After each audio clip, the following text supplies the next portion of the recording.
So ఇక్కడ speaker కార్యాలయం మాత్రమే గెలుస్తూ వస్తోంది. బీఆర్ఎస్ నేతలు ఏదో సాధిద్దామని కోర్టులో పిటిషన్లు వేశారు గాని వాళ్ళు సాధించిందేం లేదని ఇప్పటికే అర్థమైంది. కడియం శ్రీహరి, దానం నాగేందర్ మినహా మిగతా వాళ్ళంతా సేఫ్ అయిపోయినట్టే. తామంతా బీఆర్ఎస్ పార్టీలోనే ఉన్నాం అని చెప్పాక ఇక సుప్రీంకోర్టు కూడా చెప్పేదేం ఉండదు. కనీసం కడియం శ్రీహరి, దానం నాగేంద్ర విషయంలోనూ విజయం సాధించాం అని అనుకోవచ్చు. కానీ అది బీఆర్ఎస్ విజయం కాదు.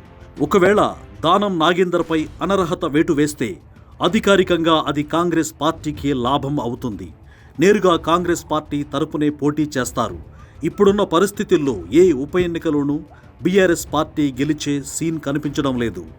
పోయి ఉప ఎన్నిక కొని తెచ్చుకొని పరువు పోగొట్టుకోవడం తప్ప బీఆర్ఎస్కు ఒరిగేదేం లేదు. సో ఈ మొత్తం ఎపిసోడ్లో గెలుపు ఎవరిదయ్యా అంటే ఇప్పటికైతే కాంగ్రెస్దే విజయంగా కనిపిస్తోంది. అనర్హత పిటిషన్లతో ఏదో చేద్దామని చూస్తున్న బీఆర్ఎస్కి ఇటు తిరిగి పరాభవమే ఎదురవుతోంది.